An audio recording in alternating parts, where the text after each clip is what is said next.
అగ్రరాజ్యమైనటువంటి అమెరికాకి Donald Trump రెండోసారి అధ్యక్షుడిగా ప్రమాణ స్వీకారం చేసిన తర్వాత ఆయన తీసుకుంటున్నటువంటి నిర్ణయాలు, ఆయన వైఖరి తీవ్ర వివాదాస్పదంగా మారుతుంది. డొనాల్డ్ ట్రంప్ చర్యలే అమెరికాకి బెడిసి కొడుతున్నాయనేటువంటి వార్తలు వస్తున్న నేపథ్యంలో ట్రంప్ చర్యలు ఇప్పుడు అమెరికాకి ఎలా బెడిసి కొడుతున్నాయనే దాని మీద ఓవరాల్గా మనం విశ్లేషణ చేసుకునేటువంటి ప్రయత్నం చేద్దాం. ప్రస్తుతం మనతో పాటున్నారు ప్రముఖ రాజకీయ విశ్లేషకులు, ప్రముఖ సామాజికవేత్త కృష్ణకుమారి గారు. వారితో మాట్లాడదాం. మేడం నమస్తే. మేడం, డొనాల్డ్ ట్రంప్ చర్యలే ఇప్పుడు అమెరికాకి బెడ్స్ కొడుతున్నాయనేటువంటి వార్తలు వస్తున్నాయి. దీన్ని ఎలా చూడాలి అసలు? అక్షరాల 100కి 100%, 100కి 1000% కరెక్ట్. 100% కూడా కాదు, 100కి 100%. ఏంటి అంటే అసలు ఒక రకంగా ఒక రాంగ్ టైంలో అతను వచ్చాడు. ఏంటి అంటే మాంద్యం ముసురుకున్న వేళ అమెరికాని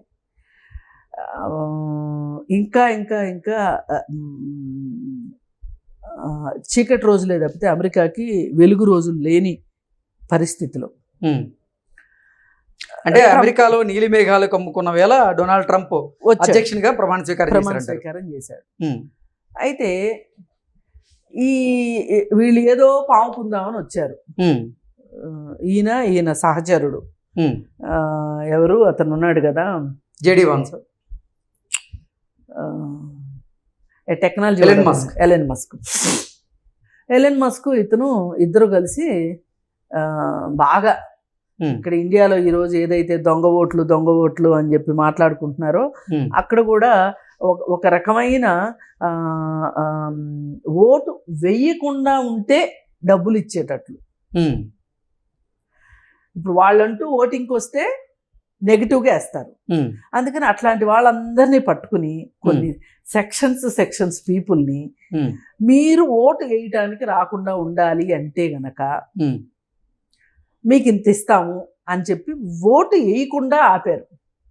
ఇప్పుడు వాళ్ళు డబ్బులు తీసుకుని, ఇప్పుడు తలం దన్నేవాడు ఒకటైతే తాటిని దన్నేవాడు ఇంకోటి ఉంటాడని, సరే మాకే వేయండి అని డబ్బులు ఇవ్వడం వేరు, వెళ్ళాక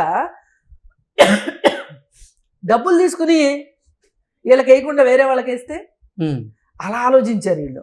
అట్నుంచి నరుక్కొచ్చి ఓటు వేయడానికి రాకుండా చేయటం కోసం డబ్బులు పంచిపెట్టారు వాళ్ళు. ఇద్దరు కలిసి ఎలన్ మస్క్ విపరీతంగా ఖర్చు పెట్టాడు. ఎంతైనా రియల్ ఎస్టేట్ వ్యాపారస్తుడు, ఇంకో రకం వ్యాపారస్తుడు కదా ట్రంప్. తను ఖర్చు పెట్టకుండా మస్క్ చేత ఖర్చు పెట్టించాడు. నీకు అది చేస్తా, నీకు ఇది చేస్తా, నీకు ఆ పదవిస్తా, ఈ పదవిస్తా, ఏయో చేస్తాను అని చెప్పి మాయమాటలు చెప్పి మసిపూసి మారేడికాయ చేసి వాడి చేత బాగా డబ్బులు ఖర్చు పెట్టించాడు. ఖర్చు పెట్టించిన తర్వాత మొత్తానికి ఎట్లయితే ఇదిగో ఇట్లాంటి ఆశాలన్నీ వేసి గెలిచారు.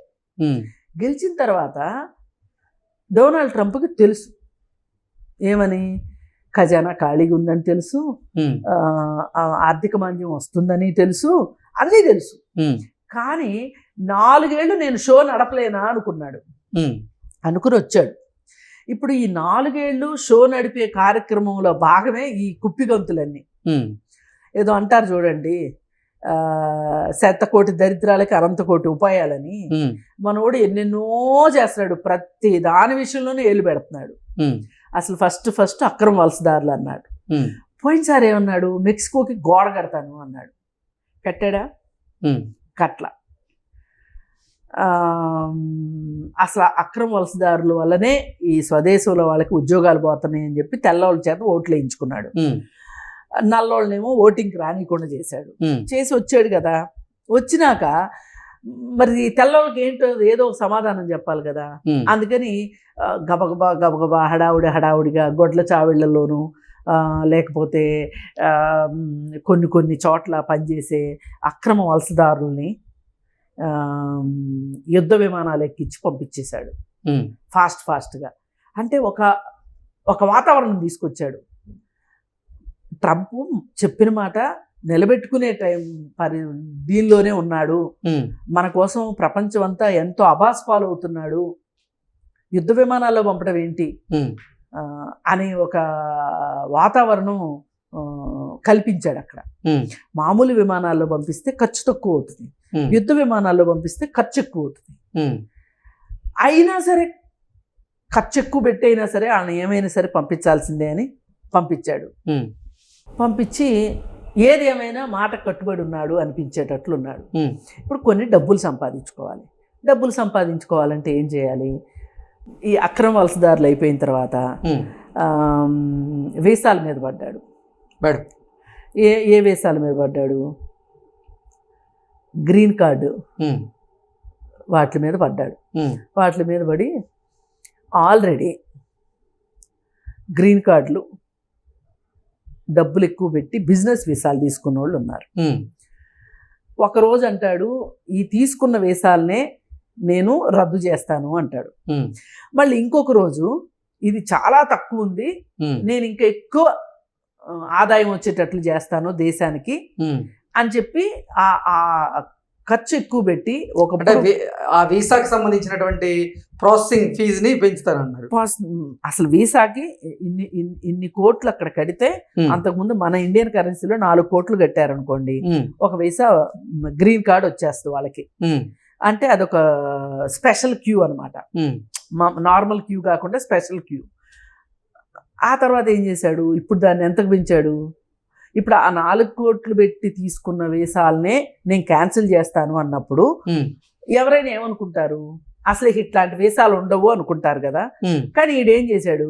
మళ్ళీ పురుగు తోల్చింది. ఇట్లా కాదు, ఈ వీసాలు ఉంచుదాము, ఇంకా అమెరికా అంటే పిచ్చున్నోళ్ళు ఉన్నారు కదా, అమెరికానే రావాలి, మన జీవిత ధ్యేయం అమెరికా వెళ్ళటమే అనుకునే వాళ్ళు ఉన్నారు కదా, అలాంటి పిచ్చోళ్ళు ఉన్నారు ప్రపంచవ్యాప్తంగా, వాళ్ళ కోసం అని చెప్పి గోల్డెన్ ఇంకో ఏదో ఒక పేరు పెట్టి వీసా అని మొదలెట్టి 35 కోట్లు. ఇప్పుడు 4 కోట్లు ఎక్కడ, 35 కోట్లు ఎక్కడ? అంటే దీని అర్థం 4 కోట్లు వీసా పనికిరాదు అని నీ నోటితో నువ్వే చెప్పి, అంటే డబ్బులు ఎక్కువైతే తప్పు ఒప్పు అయిపోద్దా? ఈ డాన్స్ మొదలెట్టాడు. ఇంకా అదైపోయిన తర్వాత అమెరికాలో ఆ దేశంలో పుట్టిన ప్రతి వాళ్ళకి పౌరసత్వం వచ్చేస్తుంది ఆటోమేటిక్గా. ఇది ఇప్పుడు వచ్చింది కాదు, ఎప్పుడో వచ్చింది ఇది. ఎందుకంటే అమెరికా అభివృద్ధిలో భాగంగా నేటివ్ అమెరికన్స్ చాలా తక్కువ ఉన్న సందర్భంలో యుద్ధాలు చేయాలి అంటే, సైనికులను రప్పించుకోవాలి అంటే, యుద్ధం అయిపోగానే మళ్ళీ వెళ్ళిపోవటం, మళ్ళీ తెప్పించుకోవటం, మళ్ళీ పంపించేయటము, ఇవన్నీ చాలా వ్యయంతో కూడుకున్న పని అని ఏం చేశారు అంటే, మీరు మా దేశంలోనే ఉండండి అన్నారు. మీ దేశంలోనే ఉండమంటున్నారు, బాగుంది, మేము ఏ ప్రతిపత్తితో ఉంటాం అని వాళ్ళు క్వశ్చన్ చేస్తే, మీకు పౌరసత్వం ఇస్తాము అని చెప్పి, అసలు వేరే దేశస్తులకి అమెరికా పౌరసత్వం ఇవ్వటము అనేది, గ్రీన్ కార్డులు అంటే సిటిజన్షిప్లు ఇవ్వడం ఇలా మొదలైంది అసలు. ఓకే, అలా మొదలెట్టుకున్నారు, అలా వచ్చినాయి ఈ సిటిజన్షిప్లు. అట్లా అందుకే ఈ అమెరికా అనేది నానాజాతి సమితి లాంటిది. అన్ని దేశాల వాళ్ళు ఉన్నారు అమెరికాలో, ఇంక ఏ దేశంలోనూ ఇన్ని దేశాల వాళ్ళు లేరు. అయితే మీకు పుట్టిన పిల్లలకి నేను ఇక్కడ బర్త్ రైట్ నేను ఇవ్వను, సిటిజన్షిప్ ఇవ్వను అని చెప్పి మొదలెడితే ఇప్పటిదాకా ఆ రూల్ ఉంది కాబట్టి అక్కడ పుట్టిన వాళ్ళకి వాళ్ళ తల్లిదండ్రుల స్వదేశంలో వాళ్ళకి సిటిజన్షిప్ లేదు. ఇప్పుడు మన దేశంలో ఏమంటాము, నువ్వు ఈ దేశంలో పుట్టావా అని అడుగుతారు ఎవరైనా. ఈ దేశంలో పుట్టిన వాళ్ళకి ఈ దేశ పౌరసత్వం లేని వాళ్ళు ఎలక్షన్స్లో కూడా పోటీ చేయకూడదు మనకి ఇక్కడ. మరి అలాంటప్పుడు వీళ్ళ కోసం ఒక త్రిశంకు స్వర్గం ఏర్పాటు చేయాలి. ఇప్పుడు ఈ అమెరికాలో పుట్టి వాళ్ళు కనుక పౌరసత్వం ఇవ్వకపోతే కనుక వాళ్ళు ఏ దేశానికి చెందరు. ఇప్పుడు ఆ దేశం యొక్క రూల్స్ మార్చుకుని, వాళ్ళ రూల్ బుక్ మార్చుకుని వీళ్ళకి పౌరసత్వం ఇవ్వాలి. ఇప్పుడు నీకోసం వాళ్ళందరూ ఎందుకు మార్చుకుంటారు ఇవాళ? ఇదొకటి. ఇక ఇట్లా ఇంకొకటి ఏం చేశాడు అంటే, అబార్షన్స్ రద్దు అనే దాన్ని పట్టుకొచ్చాడు. అలాగే స్వలింగ సంపర్కులకి సంబంధించి వాళ్ళకున్న రైట్స్ని తీసేస్తాను అని మొదలెట్టాడు. ఇట్లా 1 కాదు 2 కాదు, అసలు ప్రతిదీ ముట్టుకుంటే మశానం అంటారు చూసారా, ముట్టుకుంటే హై టెన్షన్ వైర్ ముట్టుకున్నట్టే. ఏ విషయాన్ని పట్టుకున్నా కానీ అది ఆ నిర్ణయాన్ని తనకి తానే మార్చుకునేటట్లుగా ఉమ్, నాలుగు గట్టిగా కొరుక్కుని రక్తం వచ్చేట్టు కొరుక్కుని ఉమ్, అర్రే రే తప్పు చేశా అని లబలబలాడిపోయి మళ్ళీ నిర్ణయం మార్చుకునేటట్లుగా ఇలాంటి నిర్ణయాలు తీసుకుంటా వచ్చాడు. ఉమ్, సరే ఇవన్నీ అయిపోయిన తర్వాత ఆయుధాలు ఉమ్, అమ్ముకోవాలి అంటే ఏ దేశంతో ఏ దేశానికి తగాదా పెడదాం, ఉమ్, ఏ దేశంతో కొట్టుకుంటే 2 దేశాలు నా దగ్గర ఆయుధాలు కొంటాయి ఉమ్, అని ప్లాన్ వేశాడు. పాకిస్తాన్కి మనకి పెట్టాడు, ఉమ్, అలాగే ఇజ్రాయెల్కి పాలస్తీనాకి పెట్టాడు, ఉమ్, అక్కడ రష్యాకిన్ను ఉక్రెయిన్కి. ఏమంటాడు, నేను ఆపితే యుద్ధాలు ఆగిపోతున్నాయి అంటాడు కాసేపు, ఉమ్, మళ్ళీ లోపాయికారిగా ఆయుధాలు అమ్మి యుద్ధం చేసేటట్లు చేస్తున్నాడు. ఉమ్, ఇప్పుడు ఎట్లాంటి సంకట స్థితి తీసుకొస్తున్నాడంటే అసలు సాక్షాత్తు ఆ దేశ అధ్యక్షులు కూడా ఉమ్, నువ్వు చెప్పింది కరెక్ట్ కాదు, నువ్వు ఆపమని ఎప్పుడు చెప్పావు, మాకు చెయ్యమని చెప్పావు కానీ అని చెప్పలేని దుస్థితి. ఉమ్, ఇప్పుడు మోడీ చెప్పలేకపోతున్నాడు చూడండి. ఉమ్. ఎందుకు మోడీ క్లియర్గా అసలు అంటే 2 దేశాల మధ్య యుద్ధం ఆగిపోవడానికి కారణం డొనాల్డ్ ట్రంప్ కాదంటూ కూడా ఆయన క్లారిటీ ఇచ్చేటువంటి ప్రయత్నం చేశారు కదా? ఎక్కడ చెప్పాడు? చెప్పారు. ఆ, ఇప్పుడు చెప్పటం అంటే ఎలా ఉండాలి అంటే ఆయన మాట్లాడిన ప్రతిసారి సమాధానం చెప్పగలిగి ఉండాలి, ఉమ్, ఆధారం ఏంటి అని అడగగలిగి ఉండాలి. ఉమ్. కానీ మోడీ కూడా అడగలేకపోతున్నాడు. దానికి కూడా ఒక కారణం, అంటే ట్రంప్ వ్యాఖ్యల్ని అసలు మోడీ సీరియస్గా తీసుకోవట్లేదని. అందులో భాగంగానే డొనాల్డ్ ట్రంప్ ఇప్పుడు భారత ప్రధాని నరేంద్ర మోదీ గారితో మాట్లాడేందుకు 4 సార్లు ఫోన్ చేసినప్పటికీ ఆ ఫోన్ కాల్స్ని మోదీ గారే నిరాకరించారన్నట్లుగా వార్తలు చూసాం, అంతర్జాతీయ మీడియాలో వార్తలు. నేను అంత ఇదిగా నాకు నమ్మాలనిపించట్లా. ఎందుకంటే అంతటి 56 అంగుళాల ఛాతీ మాది అని నేనైతే అనుకోవట్లా. ఎందుకంటే మోడీ కూడా కొంచెం తటపటాయించడానికి కూడా రీజన్స్ ఉన్నాయి. ఇప్పుడు పోయి ట్రంప్తో సున్నం పెట్టుకుంటే ఇప్పుడు పెట్టుకుంటారేమో. మొన్నటిదాకా ఎందుకు ఊరుకున్నారంటే వాడు సుంకాలు పెంచుతా అంటున్నాడు, ప్రతీకార సుంకాలని మొదలెట్టాడు. వాడు వచ్చిన రోజు నుంచి మొదలెట్టాడు ఈ ప్రతీకార సుంకాలని. ఏంటి, ఇన్నాళ్ళు మా పిచ్చి అమెరికాని చేసేసి ప్రపంచం అంతా దోచుకుతింది, నేను ఇప్పుడు వడ్డీతో సహా వసూలు చేస్తా, కక్కిస్తా మీతోటి, మీరు చిన్నప్పుడు తాగిన దొండాకు పసంతో సహా కక్కిస్తా అని చెప్పి చెప్తున్నాడు. చెప్పి ఈ ప్రాసెస్లో ఏం చేస్తున్నాడంటే ఈ దేశానికి ఇంత, నా మాట వినే దేశానికైతే, నా దగ్గర ఆయుధాలు కొనే దేశానికైతే ఈ పర్సెంటేజ్ సుంకాలు, వినని దేశాలకైతే ఈ % సుంకాలు, అసలు ఏకాఏకిన చైనాకైతే 69% వేస్తానని చెప్పి ప్రగల్భాలు పలికాడు. మళ్ళీ ఎందుకు అది వెనక్కి తీసుకున్నాడు. భారతదేశానికి ముందే 25% అన్నాడు, లేదు చాలు నీకు 50 వేయాల్సిందే అన్నాడు, 50 వేసాడు. మళ్ళీ వెనక్కి తీసుకుంటానన్నాడు, ఇప్పుడు మళ్ళీ 50 వేసేసాడు. ఈ తటపటాయింపులు అంటే ఒక రకంగా అతను ఏదో ఒక మానసిక జబ్బుతో బాధపడుతున్నాడేమో ట్రంప్ అనిపించేలాగా ఉంది. ఎందుకంటే మెంటల్ శానిటీ ఉన్న వాళ్ళు ఎవరు కూడా ఇన్ని దుందుడుకు నిర్ణయాలు తీసుకోరు. ఇంత ముందుకి వెనక్కి. ఇప్పుడు ఎందుకంటున్నామంటే మనం ఒక మాట అంటాం చూడండి, పిచ్చోడి చేతిలో రాయి అంటాం. ఎందుకంటాము? పిచ్చోడి చేతిలో రాయి అసలు ఎయ్యకపోను వచ్చు, ఎయ్యను వచ్చు. అది ఎవరి మీద వెయ్యాలనుకుంటున్నాడో, ఎవరి మీద వేస్తాడని మనం అనుకుంటున్నాం, వాళ్ళ మీద కాకుండా ఇంకొకరి మీద వెయ్యొచ్చు. అందుకని అది పిచ్చోడి చేతిలో రాయి. అలాగే చేస్తున్నాడు ట్రంప్ కూడా. ఇప్పుడు తన దేశానికి ఎంత నష్టమో చూసుకోవట్లా, తన ప్రజలకు ఎంత నష్టమో చూసుకోవట్లా. ఇప్పుడు దాకా అతను తీసుకున్న చర్యల గురించి మాట్లాడుకున్నాం కదా, ఇప్పుడు దానివల్ల వచ్చిన నష్టాల గురించి మాట్లాడుకున్నాం మనం. ఇప్పుడు అవి ఏంటి అంటే ఫస్ట్ వీసాల గురించి, అక్రమ వలసదారుల గురించి మాట్లాడాడు. ఇవాళ అసలు ఎవరు నమ్మినా నమ్మకపోయినా అక్రమ వలసదారుల వల్ల ఆ దేశంలో చీప్ లేబర్ దొరుకుతుంది. ఓకే, ఈ చీప్ లేబర్ దొరికినప్పుడు వ్యాపారస్తుడికి లాభాలతో పాటు కన్జ్యూమర్కి తక్కువ రేటుకి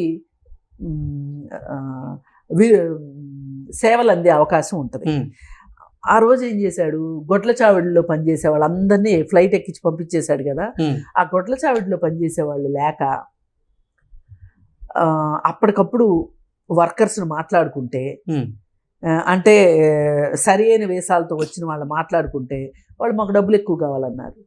విపరీతంగా వారం వారం పాల రేటు పెరిగిపోయింది అక్కడ, ఎగ్స్ రేట్ పెరిగింది, ఎగ్స్ రేట్ పెరిగింది, అలాగే నిత్యావసర ధరలు పెరిగినాయి.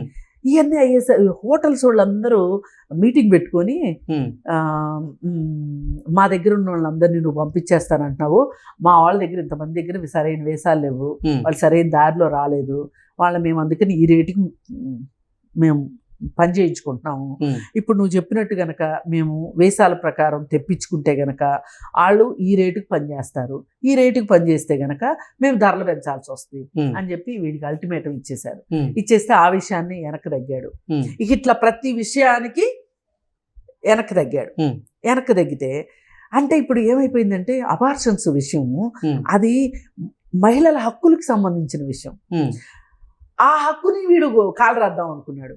ఇప్పుడు స్వలింగ సంపర్కుల విషయం ఉంది, అది వీడు చెప్పినట్టు ఇంకోటి కాదు, మామూలుగానే థర్డ్ జెండర్ అనే దాన్ని ఒకటి ఉంది అని ప్రపంచం అంతా గుర్తించింది. ఇప్పుడు మామూలుగా అయితే ఏంటి, అమెరికా చాలా అభివృద్ధి చెందిన దేశము అని కదా అనుకుంటాము, అంటే ముందు చూపు ఉంటుంది, టెక్నాలజీ ప్రపంచం కన్నా 10 అడుగులు ముందు ఉంటుంది, ఇట్లా మాట్లాడుకుంటాం కదా. వీడు 10 అడుగులు వెనక్కి ఇస్తున్నాడు.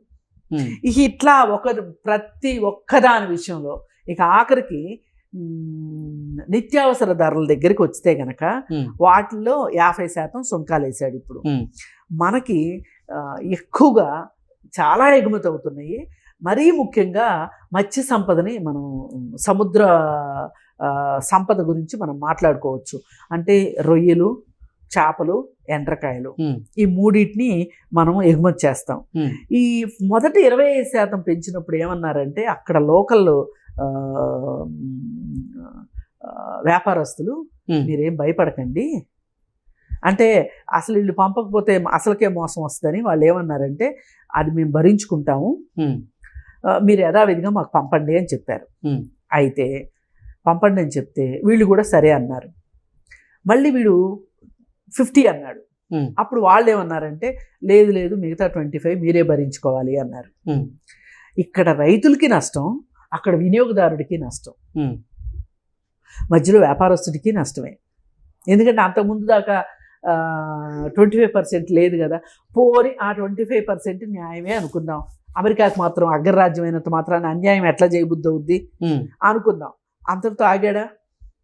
మళ్ళీ 25% అనేసరికి ఇక్కడ రైతులకి గిట్టుబాటు కాదు. అంటే రైతులకి వ్యాపారస్తుడు రేటు తగ్గించేస్తాడు. రేటు తగ్గించేసేస్తే రైతుకి గిట్టుబడతారు రాదు. అక్కడేమవుతుంది, దిగుమతి అయిన తర్వాత వినియోగదారులకు ఇబ్బంది అయిపోతుంది.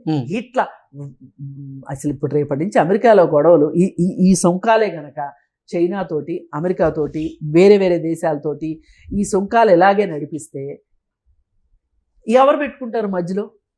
ఎవరు పెట్టుకోరు. అందుకని ఏమవుతుంది, నిత్యావసర ధరలు పెరుగుతాయి. ఇప్పటికే రోడ్ల మీదకి వచ్చారు. ఆ మధ్య రోడ్ల మీదకి వచ్చినప్పుడే తగ్గాడు ట్రంప్ యాక్చువల్గా. మళ్ళీ ఇప్పుడు మాట్లాడుతున్నాడు, మళ్ళీ మధ్యలో ఇంకో రాగం తీస్తాడు, నాకు నోబెల్ శాంతి బహుమతి కావాలి అంటాడు. ఇవన్నీ అసలు మామూలుగానే యుద్ధానికి కాళ్ళు మొహం చూస్తేనే యుద్ధం మొహం కనిపిస్తుంటది. అట్లాంటిది నాకు శాంతి బహుమతి అడుగుతాడు. అసలు ఇక నోబెల్ ప్రైజ్ వాళ్ళు శాంతి బహుమతి మేము శాశ్వతంగా రద్దు చేస్తున్నాం అనాలి. ట్రంప్కి ఇచ్చే బదులు మేము అసలు దాన్నే ఎత్తేసేస్తాం మేము, అంటే నోబెల్ శాంతి బహుమతి అనేటువంటి అవార్డునే ఎత్తేసే పరిస్థితి తీసుకొస్తున్నాడు ఇప్పుడు. ఇది మొత్తం కథా కమామిషు ట్రంప్ గారిది. Okay madam, thank you so much.